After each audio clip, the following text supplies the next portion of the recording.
దీక్షలో ఉన్న స్వాములపై కుల వివక్ష చూపించడం చర్చనీయాంశంగా మారింది. ఈ ఘటన రంగారెడ్డి జిల్లా ఇబ్రహీంపట్నం మండలం రాయపూర్లో చోటు చేసుకుంది.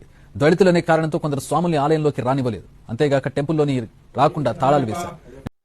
యాక్చువల్లీ ఈ వీడియో నేను చూసి చాలా రోజులు అవుతుంది, బట్ నేను రియాక్ట్ అవుదాం అనుకుంటున్నా చాలా రోజుల నుంచి. కానీ నేను వెయిట్ చేసిన, ఎవరైతే మేము సనాతన ధర్మ రక్షకులని చెప్పుకుంటారో వాళ్ళు ఏమైనా దీనిపై రియాక్ట్ అవుతారో, లేదంటే మేము హిందుత్వ పార్టీ అని చెప్పుకునే ఆ పార్టీ లీడర్లు ఏమైనా రియాక్ట్ అవుతారో, లేదంటే మాకు ముల్దారం ఉందన్న ముల్దారం అదే చెప్పుకునే లీడర్ ఒక ఆయన ఏమైనా రియాక్ట్ అవుతారు ఏమైనా చూసినా. కానీ ఎవరు రియాక్ట్ కాలే.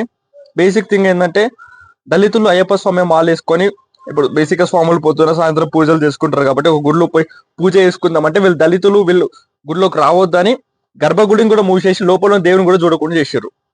I want ask this something to this guys, ఎవరైతే అట్లా చేసారో, లేదంటే ఎవరైతే మేమే తోపు మేము మాత్రమే దేవుని మొక్కాలని ఎవరైతే ఫీల్ అవుతారో వాళ్ళకి అడగదలుచుకున్నాం. ఇదేనా సనాతన ధర్మ రక్షక అంటే? సనాతన ధర్మాన్ని రక్షించడం అంటే ఇట్లనేనా? ఓన్లీ దళితులు లేదంటే ఎవరైతే ఉన్నారో వాళ్ళు పక్కకు చెప్పేసి ఓన్లీ ఎవరైతే మీరు మొక్కాలనుకుంటారో ఆయనకు మాత్రం దేవుడు కనికరిస్తాడా? వాళ్ళకి మాత్రమే దేవుడు మోక్షాన్ని ఏమైనా ఇస్తాడా? ఏమి ఇస్తాడు మళ్ళీ దేవుడు? దేవుని రాజకీయం కోసం వాడుకున్నాడు తప్ప దేవుని ఇంకా దేనికన్నా దేవుడు ఆశయాలు ఏంది, దేవుని ఏం చేస్తాం, దేవుడు ఎవరి కోసం అవతారం ఇచ్చింది, దేవుడు ఎవరి కోసం ఏం చేసాడు లేదు.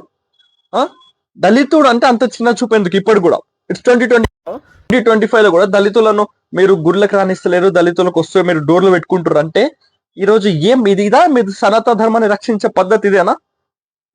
బేసిక్ గా నేను ధర్మాలను దేవుళ్ళను రాజకీయాల కోసం వాడాలనుకోని ఎప్పుడు కూడా. కానీ నేను ఇప్పుడు ఎందుకు మాట్లాడుతున్నా అంటే ఈ 2025 లో కూడా దళితులు వస్తే గుడులు మోసుకుంటారు అంటే మేము సనాతన ధర్మ రక్షకులని చెప్పుకునే విధవలు ఎవరైతే ఉన్నారో వాళ్ళు ఏం చేస్తారు నేను అడుగుతున్నా. దళితులు హిందువులు కాదా? మీరు మాత్రమే హిందువులా? దళితులు దేవుని మొక్కొద్దా? దేవుడు చెప్పిండా? దళితులను దేవుడు చూడా అని చెప్పిండా? దళితులకు వాళ్ళు ఏమైనా మొక్కుంటే వాళ్ళ కోరికలు తీర్చా అని చెప్పిండా? లేదంటే దళితులు అయ్యప్ప స్వామి మాలయ్యొద్దని అయ్యప్ప స్వామి ఏమని చెప్పారు? చెప్పలేరు కదా. ఇప్పుడు మీకుంటది ఈ చూతగలు ఎవరైతే ఉన్నారో మీకు కులాలు అవి ఉంటాయి కదా, దేవునికి ఉంటాయి కదా, దేవునికి అందరూ ఒకటే కదా. మొన్న రాజమౌళి ఏదో దేవుని మీద అలిగిండని అంత పెద్ద ఇష్యూ చేసి మొత్తం ఇట్లా సర్క్యులేట్ చేసిన న్యూస్ ఛానల్స్ అయినా యూట్యూబ్ చెంచాగాలైనా మరి ఈ రోజు దీనిపైన ఎవరు కూడా మాట్లాడలేడు. మళ్ళా ఎందుకంటే వాళ్ళు దళితులు కాబట్ట.